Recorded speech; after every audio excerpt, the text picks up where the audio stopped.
Everyone. Happy New Year. Yes. And hello to all those online. Again, my name is Ava Richardson, Director for the city's Office of Sustainability. You met my colleague, Aubrey Gurm, earlier, but just to give you a high-level overview of what we do in the Baltimore Office of Sustainability is really serve as a catalyst for a more sustainable, equitable, and resilient Baltimore, a more sustainable and equitable and resilient city. So what does that mean?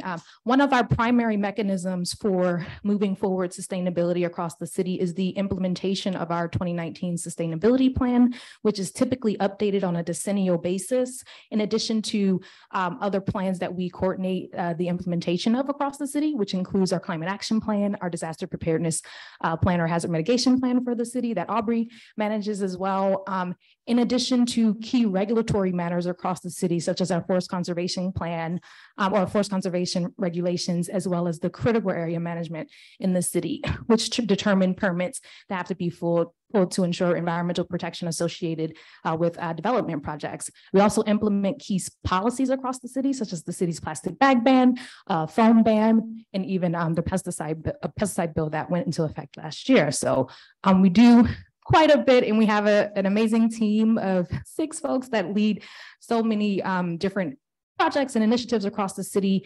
We have a lot of different pilot projects that may relate to every topic or subject, ranging from waste to transportation to greenhouse gas emissions and reductions, or even extreme heat mitigation. And so we're really excited about the Baltimore Social Environmental Collaborative Initiative, and grateful to have this opportunity to provide a more analytic lens to how we direct resources as it relates to climate adaptation and mitigation across the city. Thank you, Ava. So I'm going to turn, thinking from kind of citywide down to neighborhood specific. So Dr. Doris, could you describe what you do in Broadway East, and I know your work extends beyond Broadway East to larger East Baltimore, to highlight some of the top climate and environmental concerns your community is trying to mitigate and manage in East Baltimore? You gave me too many kudos, but I'm a professional beggar today. I need your energy, your spirit to help change what's happening in disadvantaged communities. If we can have 66 murders in 1 year in one pocket within Baltimore City, there's something wrong. We have 9% tree canopy. We need your help to change that. We need people to think different about this environment. In some areas, the toxicity is so, elevated that people are not surviving well. The air quality is poor. The heat index is high. There is a solution out there. I believe it's in this room. I think this is the beginning of looking at what we can do to change what is happening to us as people. The severe impact on the brain and how it affects the thinking as little people are moving around, as adults are moving around, as our aging population is being affected. Unhealthy homes. And we have no answers. But I do believe the answer is starting. I do believe the answer is here. Why does a teenager make a poor decision on a very heated day? 100 degrees? Poor thinking, poor decision making. How can we change that? There's no air in the home. There are no trees. We can change that. Why is it that one pocket of a community has only 9% tree canopy? Something's wrong. Either poor planning or an intentional oversight. But I don't think people in this room are guilty of that. I think that happens because some of us have just said, that's not my problem. It is our problem. As we look across this universe and we look at what's happening to the environment, there's been some mismanagement. Are we all guilty? I'm going to take guilt for that. Yes. Would I like to see change? Yes. Do I think the water here is toxic for the people who have to turn on it? Absolutely. Stormwater management. As she looks to make change in stormwater management, how can we help? Where's the funding to help change that? We're the people with the energy to say we need to do different. We got to do better.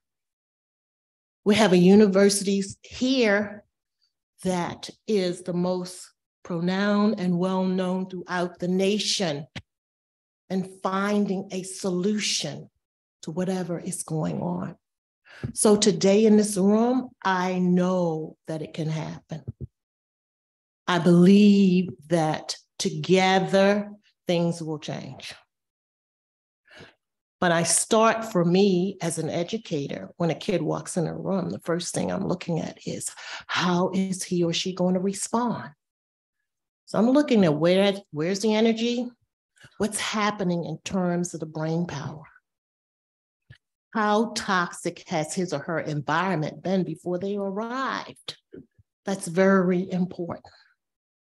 I have friends in the room who try to help me to better understand what we need to do. So Alex is planting 300 trees for us to change that.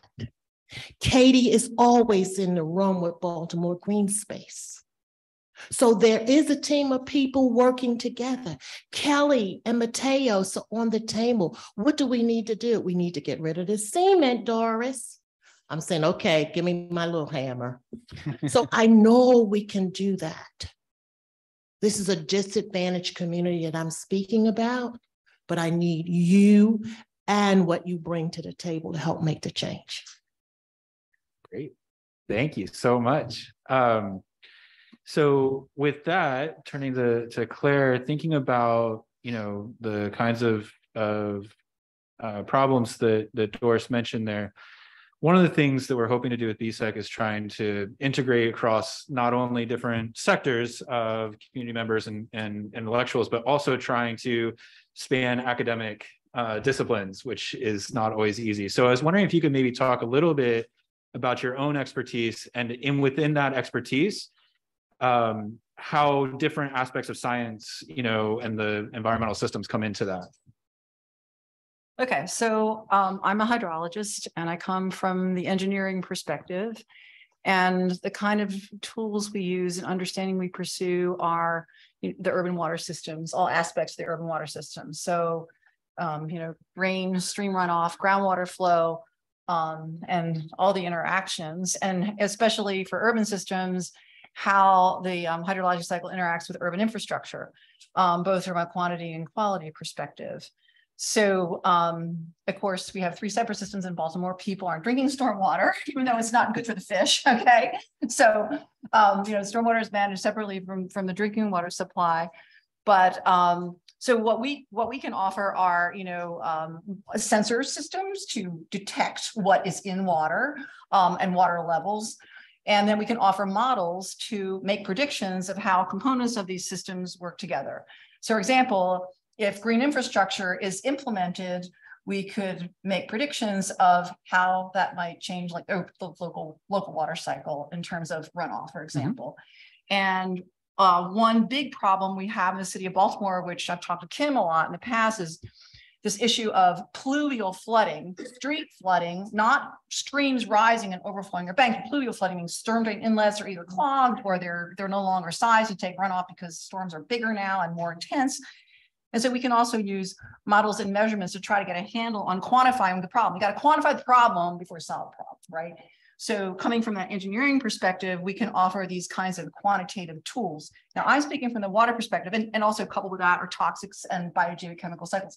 But there's a whole group in here who specializes in air quality and temperature measurements, measuring, the skin of the earth, air, the temperature, and then air temperature, and looking at air quality and sources of that, and then trajectories of that. And so those are some of the disciplines that haven't worked together before in the environmental measuring and modeling area. And in some cases, it may be appropriate for us to work together for this project when we might be co-locating measurements where it's appropriate. So, that's great. Thank you. And just to put a pitch in for the social science aspect here, as the token social scientist, there's also all the dynamics that you were mentioning, Doris, about the equity and movement over the history of Baltimore and the ways in which racism and classism have affected those experiences as well are also, where we need to mitigate more problems than again, the white owl and the black butterfly, whether we're looking at social measurements or we're looking at environmental measurements. And so, Ava, one of the things I wanted to ask you was how, Claire just mentioned being able to quantify before you can actually take any action. And so I was curious what is useful for you from kind of sitting in the city, what's useful from both scientists and community members that makes your job easier to try to implement those policies at the city level? Yeah, absolutely. Definitely. I think all the work that we do must be evidence-based and informed by science. But I think you made a great point, Mike, about, definitely we need to look at the quantitative science, but we also have to do that qualitative assessment and look at the social science to really better understand, particularly for communities that are most vulnerable, how we ensure that we're leading from an environmental justice perspective, that we're leading in such a way that mitigates the impact on our communities that are already currently vulnerable. So definitely climate science of all fields is incredibly important, from the science of understanding hydrology, but also understanding microclimates and soil carbon, and understanding how that informs the actions that we're taking across the city is really critical, which I think is really exciting that we'll have these really sophisticated tools coming through BSEC to do some more well-informed analysis. And I'll just add a note to that I think we have to also appreciate other ways of knowing, other ways of appreciating information. So it's not just the academic researchers whose words or research or understandings get the appreciation, but we must appreciate community members and their perspectives, and have really sophisticated ways to incorporate that into urban planning processes and into climate adaptation in mitigation approaches. So I think it's all really important, and we have to acknowledge that we're all citizen scientists in some way, and contributing to that broader kind of like data picture and map. So great, thank you. And similar question to you, Doris. I know you've worked with scientists, some of whom are in the room, and others. What is useful for you when working with scientists? What are the kinds of things that it's helpful to have the scientists do or work with, and what maybe might not be so helpful and you wish would do less? Explanation on creating pathways to resolving the problems, the daily problems that we're facing. So as we talk about just simple again, how do we manage that flooding, that toxic water that ends up at street level that little people will play in? What's the answer to that? How do we resolve it? So when I talk with you and you say to me, we have a plan, we know how this can be resolved. What is it that we need to do different? What do we tell the community to better explain to them? These are the habits that you also need to change to be a partner in this. You cannot dump in the storm drain. You cannot sweep into the storm drain. So for a person like me, I take my little camera, go around, click, click, click the storm drain. I put that in because on a severe rainy day, it's empty. So the car buys, whoop, whoop, water splashing. Little people like water when it's splashing. Is it unhealthy? Absolutely. So in talking with you, what's important that I understand from you, what are the solutions? What pathways do residents need to be traveling that's different from your information perspective and sharing? Because engagement and education is the way for the change. Great, thank you. And so, Claire, when you hear that, as someone who works on these topics, I know, one of the things you've done is work with people like him and others in the room about how does that influence the way that you want to approach your work with BSEC to really involve the kinds of questions that Doris has, and really, I think one of our roles as scientists can be playing, mediating between the city and communities. Sure. And so I'm wondering how, when you hear that, what are you hoping to do in the next 5 years to really improve that relationship? Well, first of all, I never realized that children play in stormwater as it's raining. That's news to me. I didn't know that. I didn't know that. Okay, so that's a new piece of information. I would hope they're not drinking it, but it's still like it could be toxic to the skin. So one thing you mentioned that could be a great citizen science set of data if everybody would do this. And I know that one of my former students who's in Colorado started a citizen science website. If everyone could take pictures of storm drains when they're clogged and upload them to a website, we could map that. Okay. And so, but you got to have everybody doing it one time, you know, and as many as possible, because it's crowdsourcing data. So that kind of information could be really useful to begin to get a handle on the one example of pluvial flooding, which is when the streets back up with water because the storm drains are either too small or they're clogged. So that would be one thing that I think could be really an exciting thing to pursue, but it may be already being pursued in the city for all I know. Okay. We do know that, you know, people call, is it 311 in Baltimore, 311 in Baltimore with problems, or 211? 311? Do you mind if I answer? No. Okay. So 311 gets you so far, but for the photos that the city is encouraging is using the state's application. Okay, I think she's gonna. Oh, yeah. So it's known as My Coast, where we can actually upload those photos with date and time stamps, because on 311, you're just going to report it's a flooded road. Okay, that's interesting. Right. But if we start having photos and we know the timing of it, and we can compare that with our rain gauges, that's better data. Right. And you can also have some qualitative things in the comments that 311 will allow you to say. So anything from this happened so fast, I didn't have time to move my car. This happened so fast that it felt like a wall of rain coming down this particular road. We can't always get that through 311, but applications like My Coast, which the city has been endorsing, and the Office of Sustainability has done a great job in trying to see not only if we direct everyone there, what happens, but how do we get that data later on? Mm-hmm. And we had a great conversation today about how, today's Thursday, yesterday, on how that then can inform a model we're developing for the storm drain system. So that's a way that the community can give us information in multiple ways that then can inform the tools that we're going to use for decision making. Great. Well, we'll have time for questions in a minute.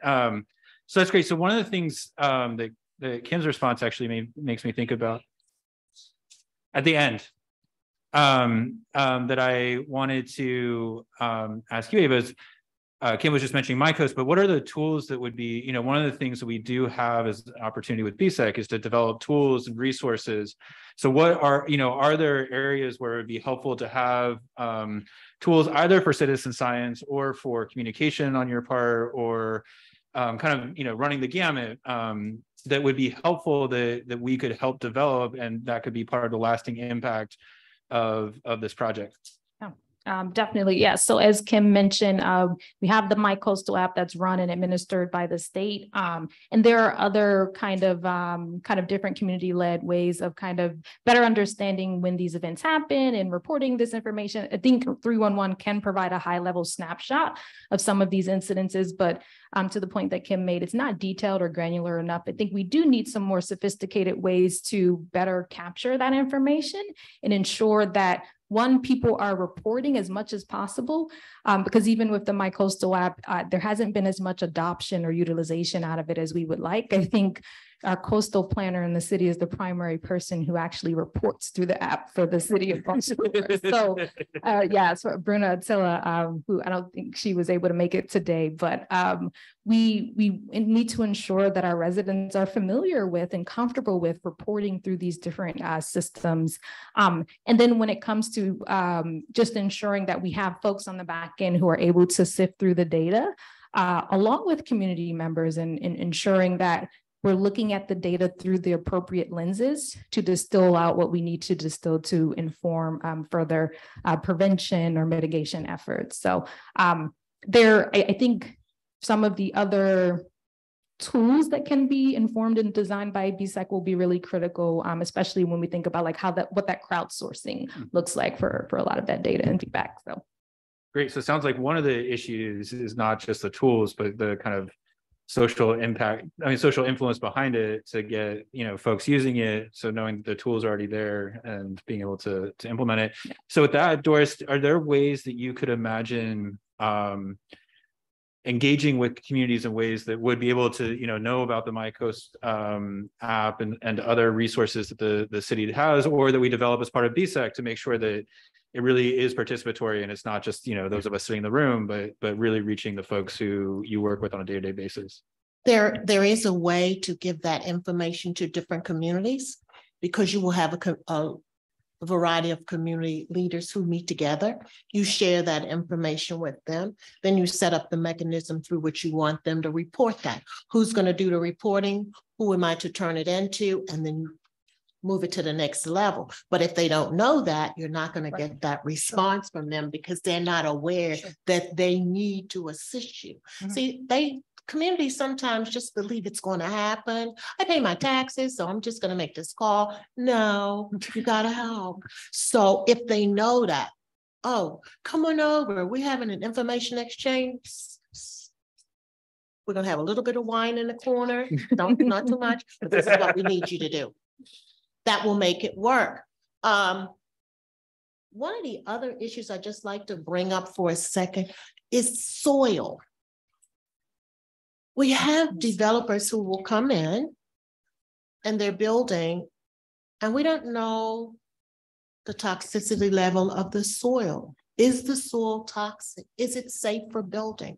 Because as soon as you put the house on this and it's ready for people to move in, we have little people, they're going to go out. Quality of the soil that you're using, that's a real concern. We've had houses renovated, and the rear area of the property, toxic soil. So now it's an after effect measure. We're screaming that we need someone to do something about that. So the whole cycle starts. If we'd done that ahead, we're in better shape. We've protected more people, and we're less likely to get some of the negative interactions that happen when little people do things like have fun, and we don't know why they're struggling. Get to school and well, I think he has, well, where's he coming from? Where has he been living? So I would like to see more of the soil testing and actual a system and a requirement. If you're going to build there, what does this soil? How do we do this?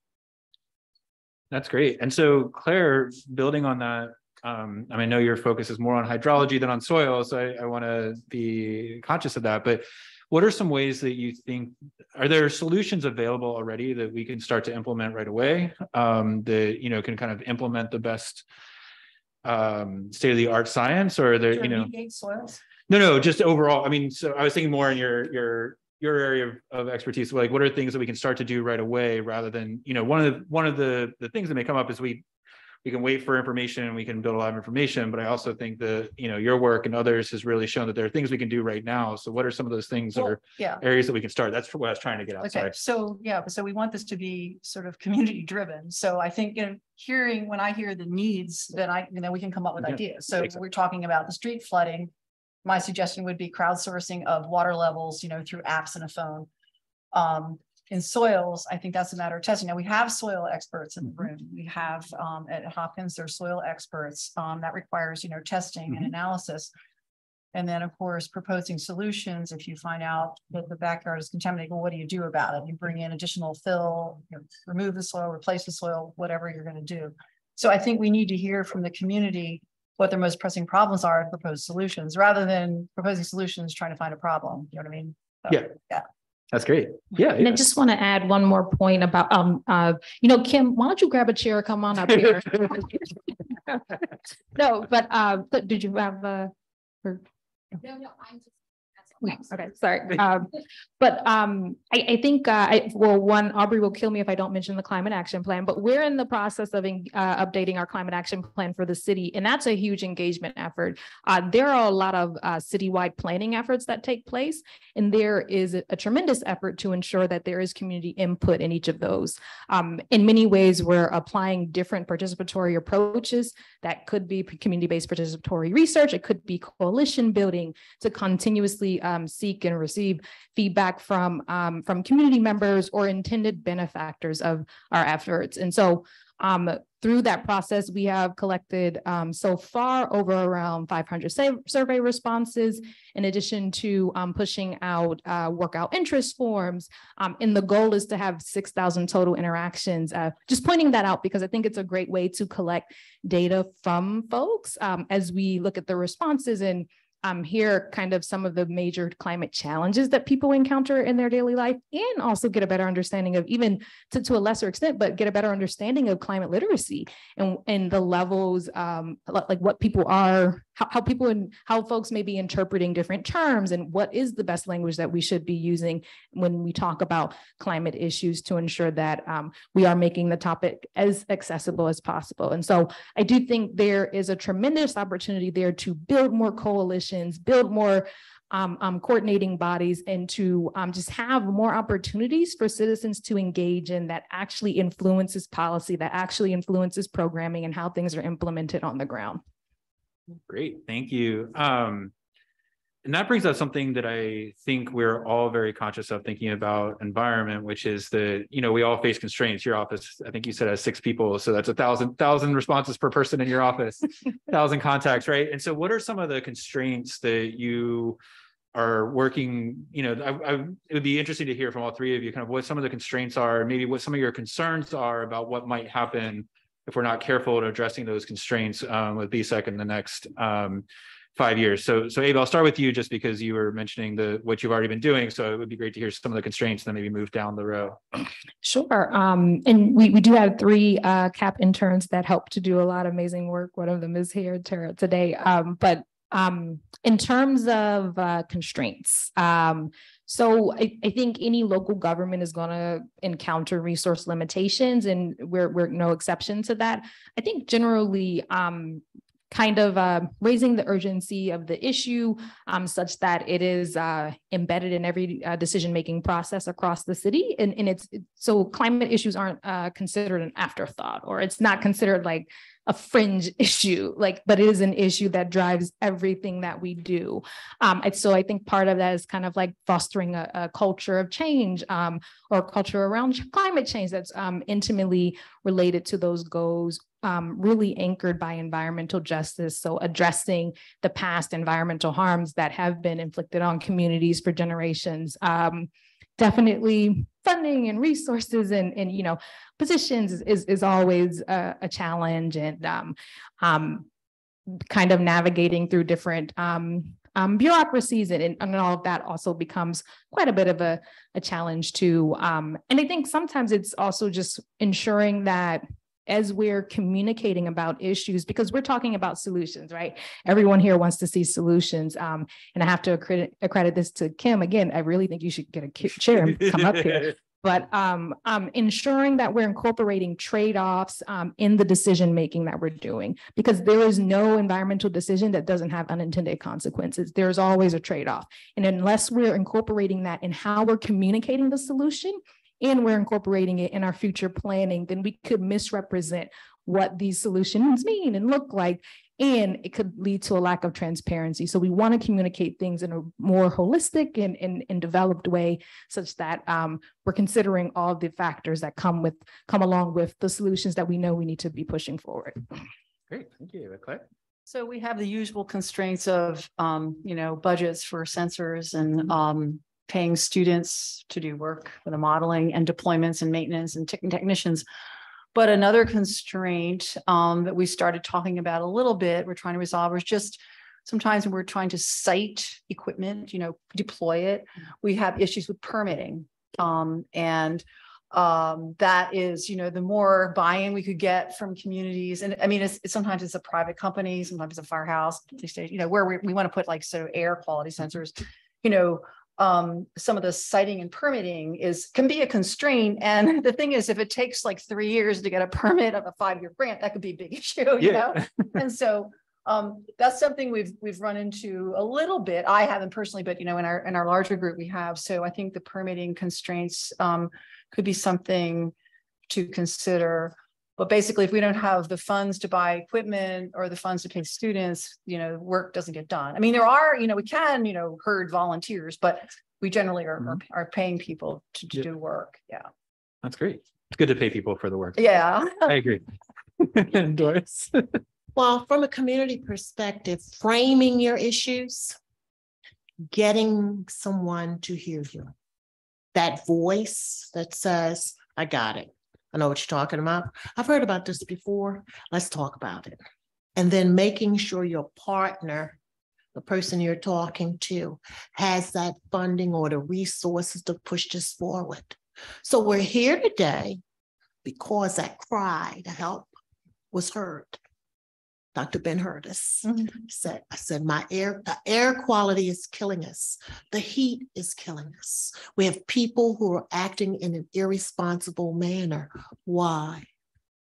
Is there a major impact on the brain that's causing that? So framing the issue and having someone to hear you and wanting to respond and do better and changing the environment, that responsibility belongs to all of us. Because we're killing each other daily. Well, I want to end on not on the constraints, but on the opportunities. So again, going down the line again, you can just name the one thing. I know it's going to be hard to come up with one thing, but the one thing you're most excited about, and the opportunity in the next 5 years for BSEC to really make a difference in Baltimore. What do you hope to see? How would you expect or hope that Baltimore will be different in 5 years after this project? Yeah, it's such a great question. I think as it relates specifically to the city, not just carbon neutrality goals or the reduction of greenhouse gas emissions, but more holistically, how we think about land use through the lens of climate change and supporting more strategies around that, such that how we use land to capture energy in more creative and innovative ways, whether that's like using solar paint that has nanotechnology to capture energy, or using like smaller windmills that can go on top of houses. So the creativity that we come up with when it comes to like how we better or more creatively use the land that we have access to now and control over now to solve some of our most pressing climate issues, I think will be really interesting as we're moving into the future and over the next 5 years. And I think BSEC will help us better understand that. Thank you. So I would like to hear in 5 years that we no longer have neighborhoods that are having street flooding, having heat problems, having air quality problems, that it's all cleaned up and that it's green, planted with trees. That's what I would like to hear. Yeah. It's simple for me. I want the partners in this room to receive the funding that they need to push this agenda forward. I'm wishing them the best of health as they struggle through this, because we will need your minds to change this. So if this can happen, that's my 5-year dream. So I'll be burning the candle, worrying the creator each night that they stay healthy and we get the funding. Thank you. Amen. So that is a great note to leave off the formal part, but I want to make sure, I'm sure this conversation has generated some questions. So I think, Ben, you have a mic. If you can make sure that so if you can hold, so I know some folks don't always like using mics, but if you can please use the mic, because it's going to make sure that folks online can hear. So go ahead. Good afternoon. I want to thank Ms. Doris, Dr. Doris Minor-Terrell, Broadway East, and Dr. Ben for the invite. My name is Anisha Best. I'm a community member, but I'm also a web development cybersecurity engineer by trade. And so last year, gave up my big tech job to uplift the community, be a resource, be a community resource. And so again, I just want to congratulate you all on, this new initiative. And I think that it helps to push the ball forward. One of the things that I wanted to highlight though, and I talk to Ms. Doris about this all the time, is when it comes to problem solving, when it comes to integrating a solution. I heard a lot about data tracking, and the data is going to be super important to be able to curb and mitigate. What about the education? And so again, you know, Dr. I'm not sure your name. Oh, Ava. Claire, sorry. Claire, Welty. hi Claire. So, you know, you talked about, you know, your goal, 5 years, you know, we want to stop those drain, pluggings. But again, you know, how do we do that? Yeah, you can get the sensors, you can, you know, get all the testing, but if you don't educate the community and increase the understanding and the value of why we need to do these things, it's not going to work. And so again, to Dr. Doris Minor-Terrell, I look forward to offering my technical skill set to, you know, educate, number one, and empower. But again, it also starts with education. And so I understand the data collection, but we have to build community relationships. That's how we curb. We have to educate people. They might not even understand the impact of the throwing it down the drain. They might not even understand the impact of, oh, it's summertime, the fire hydrant is open. I'm gonna let my kids run outside and play. But if they were educated and understanding the dangers of it, maybe they would call and report it and say, hey, you know. And so just wanted to highlight, but again, congratulations. I'm here on the tech side. I don't know all the climate numbers, but I'm here on the tech side to be a supportive resource for the community and for you guys as well. Thank you. Thank you. And the other question? Tanya, are you holding it just to hold it, or you have a question? Sorry. There are a couple questions. Great. So they're going to get a couple questions online, and then like I see you, but if we could ask Arjun, go ahead, unmute, and then Joe, you'll be next. All right. Hi, am I audible? Yep, go ahead. Yeah, I just wanted to know what is the city doing? Is there any mitigative actions taken against high levels of energy burden in the city of Baltimore? What are the mitigative measures that has been applied at a community level in Baltimore? Okay. Will we go ahead and answer? Yeah, go ahead. Okay. So thank you for your question, Arjun. So right now we're in the process of updating our climate action plan. And for anyone who isn't aware, if you live in the city, we really want residents to engage in this process. So if you go to the website, bemorecap.org, you can learn more about the city's climate action plan. But typically that plan is focused on mitigation, which is reducing greenhouse gas emissions, looking at more infrastructure, long-term changes. But we want to expand that scope to really think through, again, the lens of equity. So we want to address energy burdens through the actions that will be implemented in this plan. And part of that will entail looking at different community solar opportunities or different ways to create more microgrids through different planning structures and processes across the city.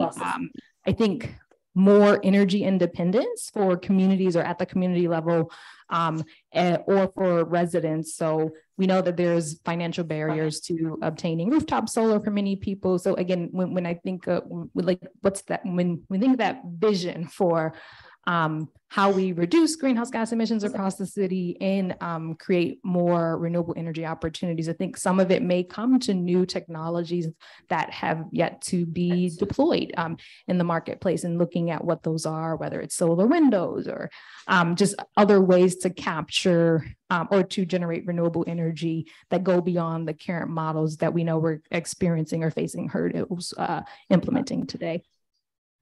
Thank you. I just had one more question. I want to make sure everyone has a chance to ask questions. So okay, sorry. That's fine. Okay. So I think if we can, I think it's Joe. Is that right? I'm trying to see the screen. Who has a question? Maybe if we can have you ask your question and Mike ask your question at the same time, then we can do the responses together. I can start my question now. Yes, go ahead. Okay. Again, Joe James. As I've been doing work to develop the products that our company makes, I've learned more about PM 2.5, which is an air pollution that comes out of the tailpipes of cars and trucks. And what I've learned is terrifying. Baltimore ranks in the top 5 communities in Maryland. Unfortunately, Prince George's County is in that ranking as well for the emission of PM 2.5. Here's my concern, and then I'll ask a question. My concern is that these particles pass through your lung walls into your bloodstream and go to your organs.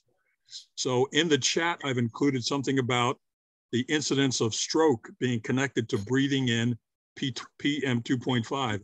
As it relates to children, I am terrified of the fact that if a pregnant woman is breathing in this stuff, not only is she hurting her own body, but she may be hurting the brain and the body of the child that she's bearing. So my question is, will this initiative cause better understanding of the health impacts of PM 2.5, number one, as well as tire wear pollution? Tires wear down, you have to buy new tires. So those two health impacts are coming into Baltimore. Will this initiative study and determine what the full impacts are on people that live in Baltimore? Great. And then Mike, do you want to ask Sarah? Sure. So I'm Mike. I'm with the Baltimore Ecosystem Study. I do collection, water data collection. I'm also, my question's as a resident of Harwood neighborhood in central Baltimore. In a service role to that neighborhood association, I'm interested in the question of, organizing work and decision-making are skills and labor. And I think there's a lot of interest in the room of getting insight and information from folks in the neighborhoods and in like community member participation, but also that's a lot of work to, and so my question is about decision-making and how do we give marginalized people decision-making power over where funding goes in the city, and how do we clue them in an extremely early level for big projects rather than approval or partners later on in the process? And how do we help fund the human infrastructure of people making decisions for their lives? Great. Do any of you want to respond to either of those? Sure. So I think it's a really great question. And in many ways, again, kind of go back to our climate action plan update process, which is a huge community engagement effort, as was the update of our creation of our 2019 sustainability plan, where we engaged thousands of residents across the city. And these are plans that we are required to implement. They are very specific in terms of the actions that are outlined. And so when you think of policy and programs, obviously, those are very important, and engagement around policy and programs is critical. But the more input that we can get from community members about these mandated plans that we have to implement, the better and the richer those final products are.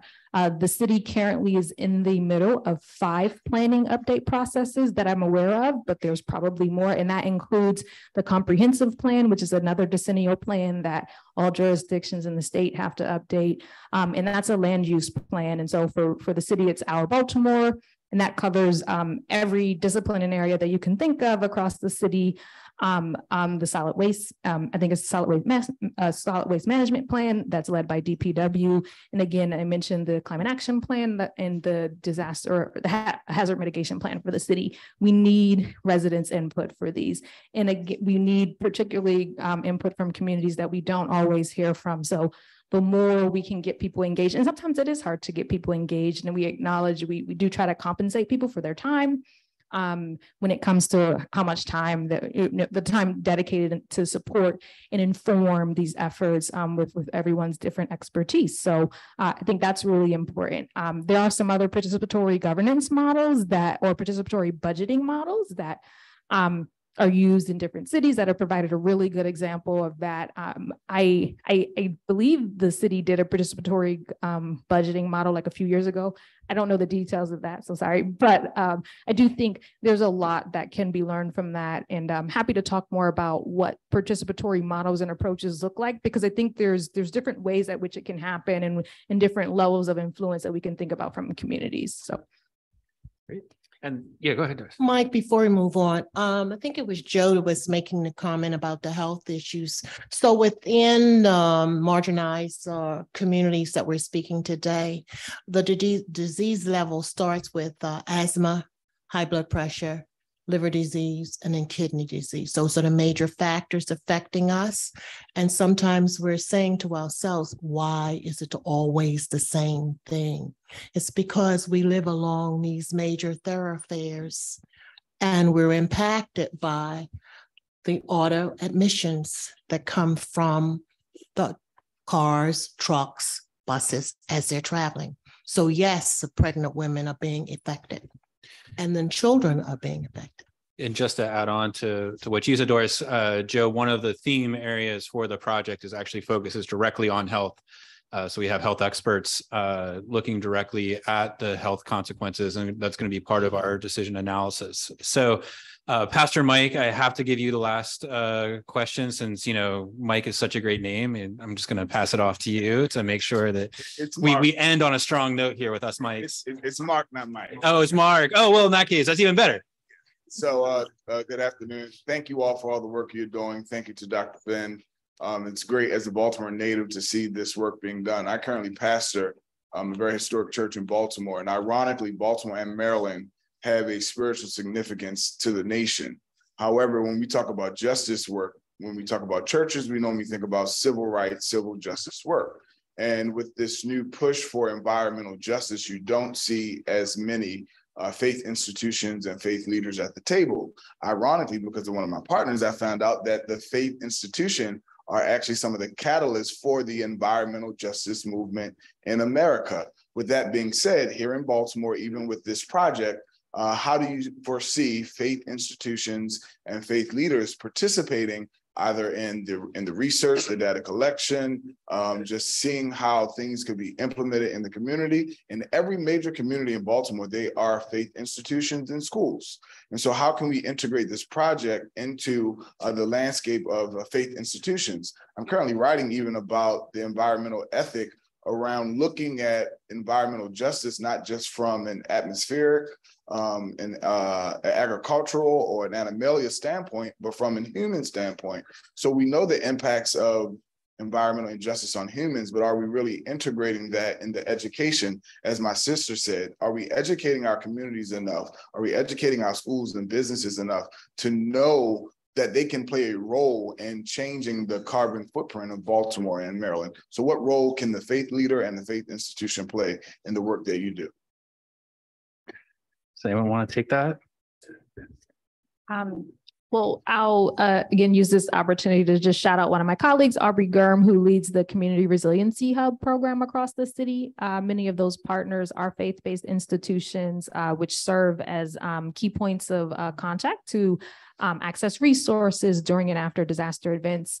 And some of those facilities have received kind of like energy efficiency support to support microgrids to serve during times of power outages and things. But I think the faith-based institutions in general, I agree, are critical to moving forward this work and these efforts, especially considering those deep community connections that faith-based institutions maintain. And when it comes to educating and hearing those messages from trusted leaders and communities, it's incredibly important. I don't know how BSEC necessarily plans to engage, but there are some particular nonprofits and organizations that engage faith-based organizations around environmental issues, including Interfaith Partners of the Chesapeake, which I don't know if you are, okay, yes, wonderful. But yeah, I think there's definitely a lot more ways to engage and be more strategic and intentional about building those partnerships and connections, and happy to discuss that more to figure out what more we can be doing as an office to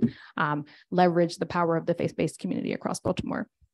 And if I can add real quick, one of the things that I think faith-based institutions have an advantage over other types of organizations, it's one of the few places where folks across, especially economic differences, come together. So there's research in social science literature that shows that faith-based institutions are one of the few organizations where people interact across economic difference, far more so than in other organizations in society. And so I think that to the degree that we are interested in really making sure that folks are involved, not having faith-based institutions as part of that process would be a huge short sight. Wow. But thank you all so very much. Let's give a round of applause to our panel.